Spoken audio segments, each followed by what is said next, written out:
as Chen said, my name is Jackson Mueller. I'm the Director of Policy and Government Relations at Securrency. With me here, Marvin Amarori, Chief Legal Officer, Uniswap Labs, Erdogan, Head of Ecosystem and Alchemy Network, and then Tom Robinson, Co-founder and Chief Scientist of Elliptic. Huge conversation, massive topic. Let me start with this incredibly challenging question, just to really set you guys off. I'd like to really start on and focus on the term decentralized, right? Thankfully, the other panels and for all the panelists that are in here, thank you for not really getting into DeFi today. That's, I was very worried as moderator that I was going to have to throw all these questions out the window and start again. But let's focus on this term decentralized. And in particular, we heard from the SEC Chairman Gensler today, where he said, it's rare to have something without some centrality, right? Now, I don't know if that was the exact quote, so don't quote me on that, but it was in that ballpark. We've heard decentralized thrown around quite a lot these days. So, kind of in addition to explaining your company and what you guys do, also kind of give the audience a sense of what do we really mean when we say decentralized and decentralized finance, because I think that would really kind of set the tone, and then we'll move on from there. So, anyone want to pick it up first? Sure. So for me, the special thing about decentralized systems is that they're open systems. So there's generally no central authority that can restrict access to them. And so that means that it's open for anybody to use that has a smartphone and an internet connection wherever they are in the world, which is incredibly important in terms of fighting poverty, for example, where access to financial services is a real barrier. But it also means that it's open for innovation. So anybody can deploy their own financial service on Ethereum, for example, which I think is going to have a huge impact in terms of choice for consumers, costs and efficiency. The flip side of that, though, is that open systems are also open to abuse. So we've seen money laundering, theft, fraud happen in DeFi, sometimes because of the fact that you don't need to disclose your identity when using DeFi, also because transactions are censorship resistant.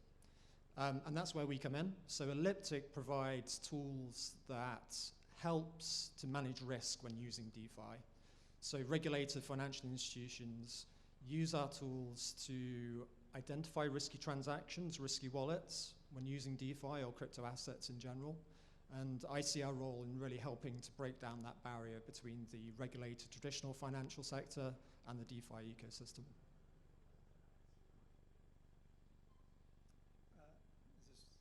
Is this working? I think it is, yeah. Okay, great. So when it comes to decentralized finance, I think of Bitcoin as the first piece of decentralized finance. The whole goal was peer-to-peer payments, to replace the existing payments infrastructure with a peer-to-peer payments protocol and asset. And when you look at Bitcoin, there are some central nodes. There's the Bitcoin Foundation. There's a bunch of application developers, people who upgrade it. But you still have enough different folks who all contribute and who, almost like the gold market or the oil market, there's enough different players that you don't need one central player providing disclosure for people to understand the asset and how to use it. When I think of decentralized finance, sort of beyond payments, lending, trading, asset management, often done on the Ethereum network, also a network that people think of as quite decentralized and also involving finance. And for a lot of these protocols, you could imagine that the people who created it simply went away, right? We don't know where Satoshi is. We don't know where, if many of these protocols, you don't need any intermediary. You don't need, if you want to make a trade or borrow assets, you don't need to speak to any intermediary. You don't need permission. You simply send a transaction to a smart contract on Ethereum, and those get executed by miners that are competing to execute these transactions. So that tends to be what I think of as decentralization, and I think Bitcoin is actually a great model for that. And the next generations are simply a little more complicated. Hello, everyone. I'm the head of ecosystem at Alchemy Network. Decentralization I guess the technical description would be to distributing ownership and controls upon a network. But the way I like to think about that is that, like we all know that term, right? Let the markets decide.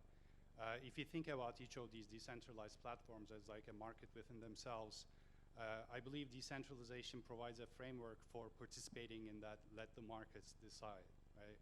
So through the processes of governance, through the processes of participation, both in terms of the financial utility, but also the underlying controls, the participants of a network actually have a chance to have a structured way to put in what their say is into that market's decisions, basically. So just a little bit about like how that applies to us. Alchemy Network is a institution-grade liquidity network, and we launched earlier this year with our flagship product a lending and borrowing pool protocol that has a permission pool in it. And permission pool requires the users to actually come on board going through a bank-grade KYC ML process combined with an on-chain allow listing process. And once users go through that, we basically allow them to lend and borrow on our pool. Now, part of the reason why we do that is that we believe that the next wave of growth is going to come from institutions, and for institutional adoption is actually quite key to understand what their needs are, and compliance, as it is like one of their needs today, right? So for institutions, having a compliant environment where there's no trusted counterparty issues, where they don't deal with illicit actors, is kind of a huge thing. Now, I think there's like an interesting tension there, is that when you bring a traditional KYC ML process into DeFi, then you're actually going into that tension of, are we centralizing something here, or are we staying true to the DeFi's decentralized interoperable ethos? That's like one of the things that we are exploring further now, is that one of the big questions is like, how do we actually make the process of compliance decentralized as well, so that it's not specific to us, but it's also shared across other permissioned platforms? So Congratulations to all three of you for addressing that challenging question within like 6 minutes. I mean, that's pretty impressive.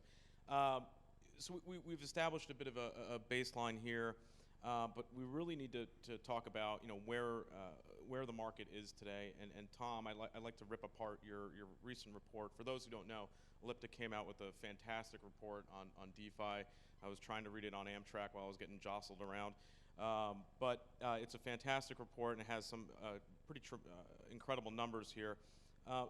When we look at the DeFi market, you've got here total capital locked into DeFi services has grown 1,700% over the past year to $247 billion. That's up from $500 million 2 years ago. Monthly trading volumes on decentralized exchanges have surged more than 1,500% over the past year to roughly $300 billion each month. Outstanding loans issued through DeFi lending protocols has increased at an annual rate of more than 800% to 23 billion. Now, I think back to what Chairman Gensler said this morning, where he goes, you know, new tech outside the policy framework really does not persist. And meanwhile, I'm reading your report and all these other numbers out there, and it's just, you know, the activity is exponential right now. And to me, it seems like it is persisting. So here's my question to you guys. What the hell is going on, right? And then why are we seeing what we're seeing right now in these markets, and what's driving all of this? So there seems to be a bit of a disconnect between regulators and the industry, in that from Chairman Gensler's comments earlier today, it sounded like he didn't really believe that these systems were decentralized. And it is a spectrum, right? There is a spectrum of DeFi services out there. Some are quite centralized, some are very decentralized. But in terms of why this has taken off, you know, I think, you know, it works really well. It's a real alternative to centralized financial services. You know, the benefits in terms of composability, programmability, reduced custody risk, mean that for a subset of users, it's simply a better solution than existing centralized services. I agree with that entirely. I think it has a use for some people, for some users, and that's why they've found it and they're using it. if you look at decentralized lending, you read stories about people who hold a lot of Bitcoin or a lot of ETH and aren't able to use that as collateral with a bank. They're able to do that in DeFi, and so you see those kinds of stories, and that's a need that's being met. When it comes to decentralized trading protocols, you have the benefits of self-custody, of instantaneous settlement, 24/7 liquidity in these automated market makers, and so some people like those benefits and therefore use it. I mean, another reason why is when you look at the history of the internet, it now feels kind of preordained, but there's a lot of technologies that were invented that at the time no one thought would take off. I mean, eBay, people thought were crazy. You wouldn't buy or sell anything from somebody else on the internet. They had to buy PayPal and kind of do a whole bunch of infrastructure to make that possible. Twitter sounded crazy to people. You might not remember, but telling people what you ate for lunch over 140 characters, people thought that was crazy and that it wasn't going to go anywhere. Snap, sounded crazy too.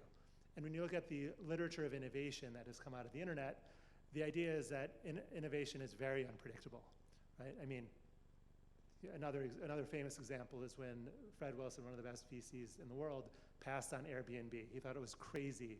People would stay at each other's homes, and now it's a $100 billion company. So even the best venture capitalists in the world cannot predict innovation. And the literature of innovation that came out of the internet is you pretty much have to reduce the cost of innovation and let 1,000 flowers bloom. Let nonprofits try to innovate, let students try to innovate, let big companies try to innovate. Have diversity of the types of innovators and innovative approaches you could have. And for Uniswap Labs, right, when I say we, I kind of mean our CEO Hayden, invented V1 and V2 of the protocol with a few other folks, but mainly it was him. He was a laid-off electrical or mechanical engineer. He wanted to learn how to code. He got interested in Ethereum. He went very deep in Ethereum. He was like sleeping on couches, as I understand it. He got a $100,000 grant to do a security audit. And then he launched this thing a few years ago. At the time, there were a whole bunch of other decentralized trading protocols that raised hundreds of millions, tens of millions, that had dozens of employees and engineers, and this thing took off. And so when you look at what the hell is going on, it's 1,000 flowers have bloomed, and a few of them have taken off. And I think that's really the story here. So I guess we can consider the growth in DeFi in consideration with the growth of crypto at large, right? And I believe that there are so many reasons of that. Globally, if you look at it, there are a lot of countries where people don't have absolute faith in their national currencies, in their economies or financial models. And I think it used to be that growing countries have this and developed countries don't have this. I don't think that's the case anymore. I think over the course of the last 5 to 10 years, we kind of have seen that there's a shift in even developing countries that people want to diversify value across national currencies as well as digital currencies. So that's like a very individual mindset, I think, that with crypto that's accelerated. And the interesting thing is that the programmability, the usability, or the utility, the proliferation of utility around digital assets actually is so high with crypto that as soon as you start holding that digital asset, then the utility around that is within arm's reach, and it's just a matter of getting into it. So for that reason, I believe that there is a rapid acceleration of proliferation mutually, both in terms of using the currency, but also the offerings of utility around the assets themselves. What we also see is that interestingly enough, specifically for DeFi, we see a crazy demand from institutions at different use class. And that is, I think, a reflection of the growth in retail market, as well as what we realize is that capital allocators actually are aware that there's a lot of pressure on them from their own LPs that they want to get into this new asset class where they have to build new practices. So there's like some urgency and interest in getting into it. I mean, I'm saying all of these in addition to obviously, yes, there's the unbundling of the complexity of financial systems, and yes, there's like a lot of interesting utilities around digital assets themselves. So I gotta focus now. You know, we talked about the kind of good side of DeFi, but of course I gotta talk about the risks and the potential downsides from DeFi. And when I read those numbers, 1,700%, 1,500%, I'm based right outside of Washington D.C. and I can tell you that lawmakers will read the same thing and go, "Oh my God, like what is this? What are we getting ourselves into?" And then of course the various horror stories that we've seen so far in the DeFi space. On top of the very good stories, there's also an equal amount, if not more, bad stories. So let's focus on the risks here, Tom. I'm going to go back to your report, and again, you put together a kind of a compendium of risks that you're seeing in this space, and I think from the audience perspective, it'd be interesting to kind of see what you guys are seeing in this space from a risk standpoint, and where things are really, if there's a concentration of risk in a particular area that you're seeing. I think we'd be interested in kind of hearing that. So I think it's important we monitor and quantify and track these risks so that we can come up with ways to manage it and to reduce it. And that's what we do as a business. So one of the core principles in DeFi is that custody risk is to an extent eliminated, because instead of financial service users having to entrust their assets to a third party, assets are instead stored in smart contracts. And those funds can only be moved as per the rules enshrined in those smart contracts. The problem, though, is that those smart contracts, those dApps, are created by human beings, and human beings make mistakes. And so we've seen over the past couple of years that mistakes in DeFi services have led to about $2 billion in losses for DeFi users. And so one caveat to that, though, is that of that $2 billion, about 700 million has actually been returned by the people who stole it. And that's probably because of the transparency of DeFi. People exploited these bugs, stole the funds, and then realized, what am I going to do with it? I'm being tracked on the blockchain. I can't get away with this, and so returned a lot of it. What we're also seeing is proliferation of smart contract audits, bug bounty problems, and I think over time, as well as the technology maturing, we'll see those losses start to go down. The other risk we've been monitoring is use of DeFi for money laundering. So we have seen, for example, thefts from centralized exchanges, and the thieves will take the tokens they've stolen and quickly send them through DEXs to convert them to Ether, for example. And the reason they do that is because if they're holding a centralized stablecoin, then there's a risk that they might have their assets seized by the issuer of that stablecoin. However, if they can quickly turn it into Ether, which is censorship resistant, then nobody can take that away from them. We're also seeing decentralized cross-chain bridges being used by criminals who actually, their criminal activity was in Bitcoin. So ransomware operators, darknet market operators, they'll take the Bitcoin they've earned, and they use a cross-chain bridge to send it into, for example, Ethereum, and then use DeFi services on those funds. And so, of course, that's a big risk for traditional financial institutions that are looking to engage with DeFi. But, again, the transparency of the blockchain does provide a partial solution there. They can use blockchain analytics tools to ensure that the particular DeFi dApps or the particular wallets they're dealing with, the funds there don't originate from criminal activity. And so, yeah, transparency, I think, is a solution there. So for Marvin and Engin in particular, with all of the risks that Tom was talking about, we're still seeing massive uptake in the DeFi space. So it doesn't seem to be phasing too many people out of participating in these markets. And obviously you're well aware of the challenges as it comes to how do we protect consumers in these markets, how do we ensure that the funds are protected and that sort of thing. So I guess when you talk about the consumer adoption in this space, institutional adoption in this space, how do you reassure these folks that yes, you should be, partaking in these markets, and yes, to some extent, you are going to be safe. Well, some of the protocols have a track record and a history of being secure, right? And obviously, he mentioned security audits from some of the top security audit firms in the space. And at some point,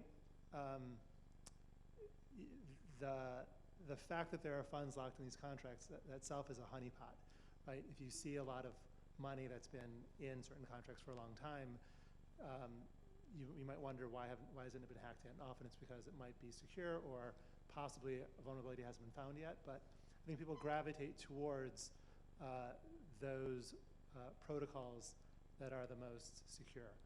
I do think that over time, and I'm really excited to see more and more analytic providers like Elliptic, TRM Labs, Solidus focusing on DeFi. Right? And I think the transparency of DeFi does actually lead to these interesting situations where people might do a hack and then the next day are like, let me give it all back and be a white hat as a result. And so I'm really encouraged by all the new developments in technology around DeFi to help protect folks. And when it comes to a lot of these protocols, they're as permissionless as Ethereum. So there is no company that can turn off the Ethereum transactions. There is no company or person that can turn off some of these transactions on decentralized protocols. But there are some interfaces, some on-ramps. There's some ability to track them after the fact that I think does discourage folks both before and afterwards. The primary risk that, in addition to smart contract or financial risks or like other, like the obvious stuff, like the thing that we deal with institutional participants being our focus is the trusted counterparty risk, right? So in DeFi, since you're in Wild West most of the time, you're not aware of who you're dealing with, and at an individual level, most of the time this could be okay for smaller amounts transacted. But when we are talking about institutions, that actually becomes kind of a big deal.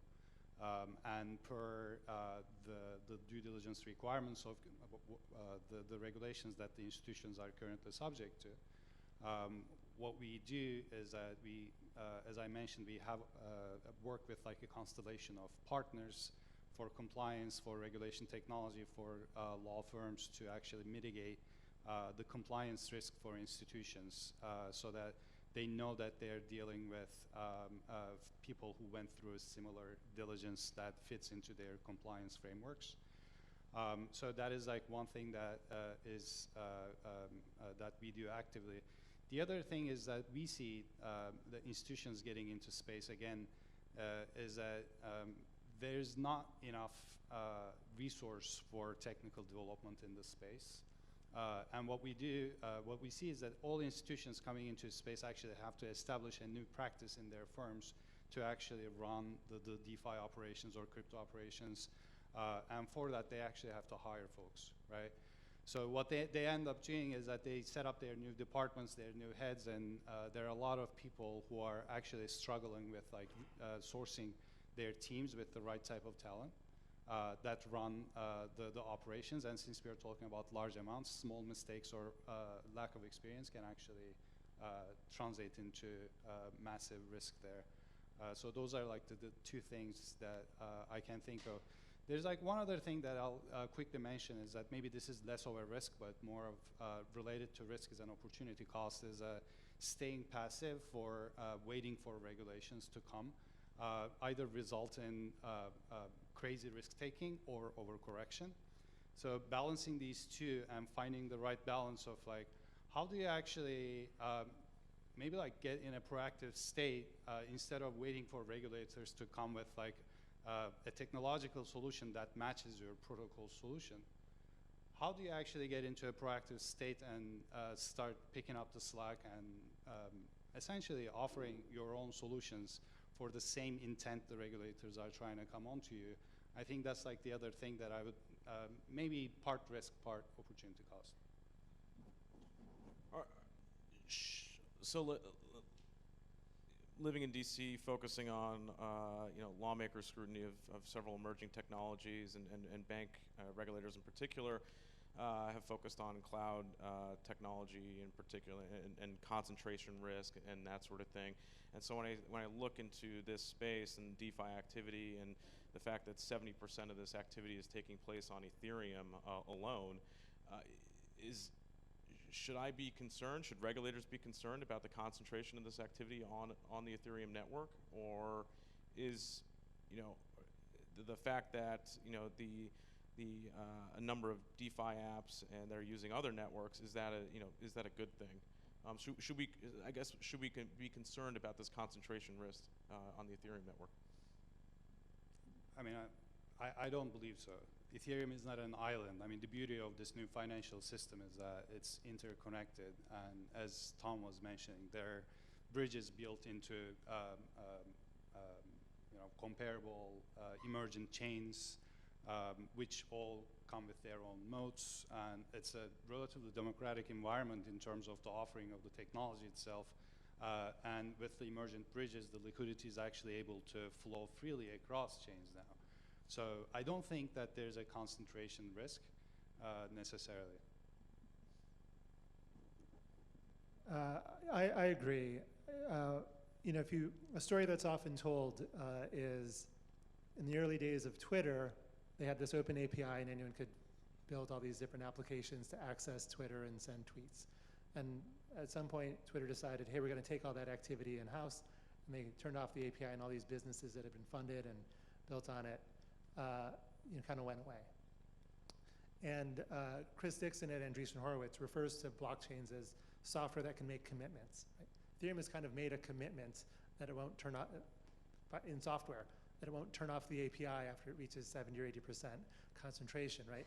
At no point can any person kind of take that away. And so some of the risks of, let's call it monopolization, which is being a monopoly and engaging in exclusionary behavior, is something that simply can't happen, I don't think, on Ethereum the way it's designed, and it's designed to be that way. And you would see ads occasionally that Blockstack would take out right outside of Google, right? Google had a motto, don't be evil, and they would write that and say, don't be evil, and would cross it out and say, can't be evil. The idea is built in the software, hopefully, that no matter how successful it becomes, you can't really engage in that kind of exclusionary conduct. Let's turn to a little bit on this acronym called NFTs in particular. It's part of the title, so I figured we gotta dive into it.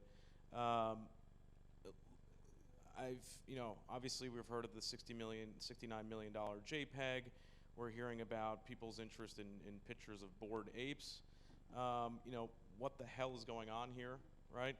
I mean, are there similar benefits and risks that are at play here? And what are we seeing?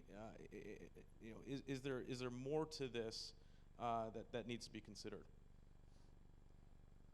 So in terms of the risks, I think the NFTs are probably even more traceable than fungible crypto assets. They're distinct things that can't be split up or laundered as easily. We do see quite a lot of funds coming from, for example, Tornado Cash and being used to purchase high-value NFTs. So it's an open question whether perhaps illicit funds flows are going into this market. It could equally be just people trying to maintain their privacy. So I think it's still an open question. We haven't seen much evidence of illicit use of NFTs.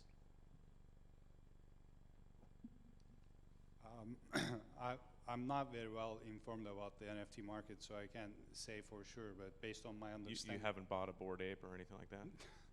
No. I have some pixels. So, I mean, every new emergence of power and generational wealth results in some explosion in the art market, right? So I think it's not surprising that wealth native to crypto actually creates its own art market almost, and NFT being the enabler of that as a technology that makes total sense.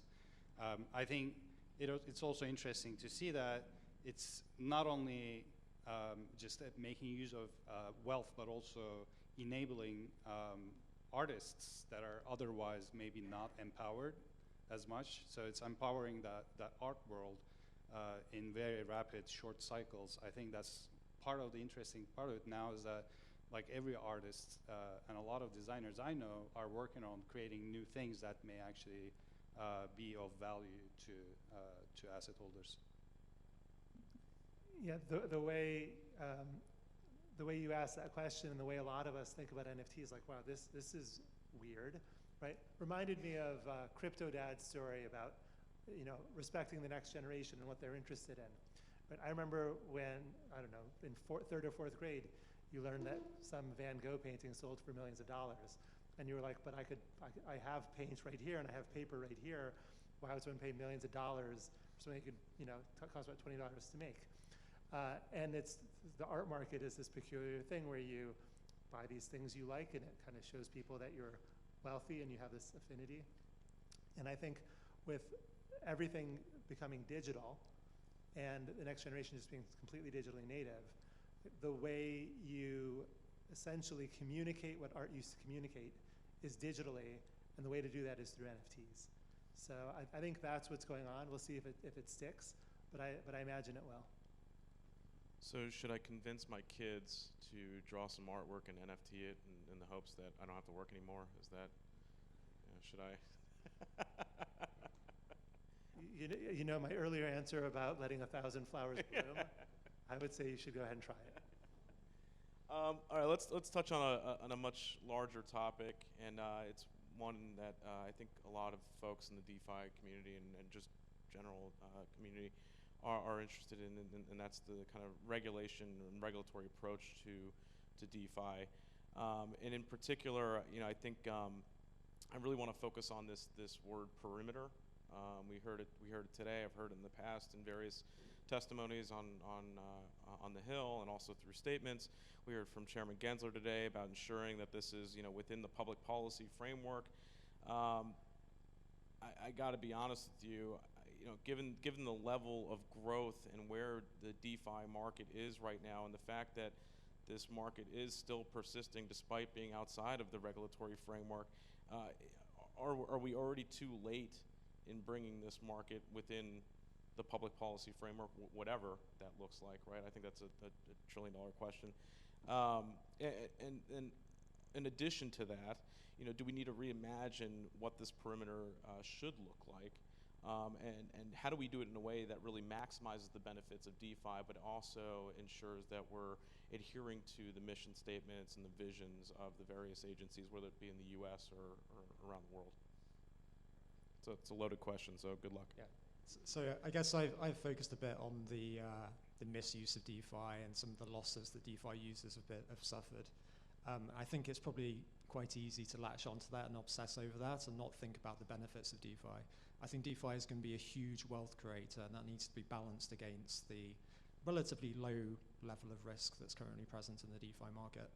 I think that what might risk that wealth creation is over-regulation or misappropriate regulation. For example, trying to fit the same old rules to a system that is fundamentally different. I think also there are clear opportunities to do regulation in a different way, leveraging the nature of blockchains and DeFi.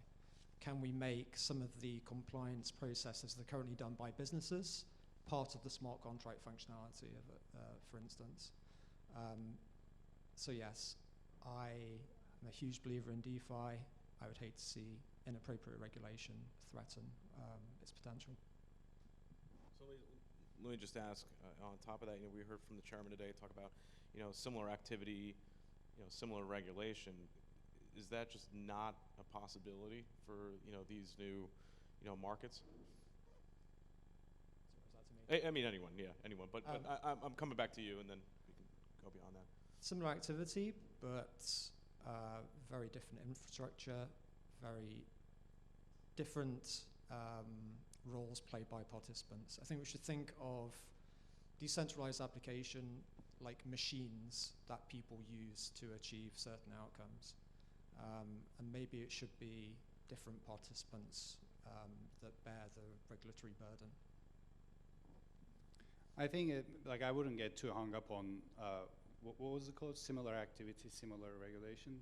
I think we should think about it more like similar intent, what's the method? Like I have a problem with this idea of a perimeter being a circle and there's a center of it, meaning that there's a panopticon like looking at you. The way I like to think about it is that if the intent, like if we agree on the intent to say protect consumers, or if we agree on the intent to set a bar of a standard, then I think we should actually quickly switch gears to a dialogue for like, what is the method then to actually reach that intent with the current tooling that we have, right? Because the current, AML procedures, I think go back to like, if I'm not mistaken, 80 years or something. So given like what we have today, like how do we actually accomplish the same intent without centralizing into like one eye looking at everyone, because that's what perimeter is. So how do we actually have a lot of like alignment across the board for the intent of, okay, we will set up standards, we will follow these standards and for these intents. I think that's a very different type of dialogue than like a top-down intervention style regulation. Marvin, last words? Oh, I was going to repeat what Brian Brooks said earlier. I thought his framing was quite helpful, where he talked about regulating based on the types of risks and analyzing the risks that we're actually trying to address. And I think that's constructive as well. Well, thank you guys. I know we've run up on time, and I'm getting the thumbs up from folks in the front here. So please give a round of applause. They spoke about DeFi.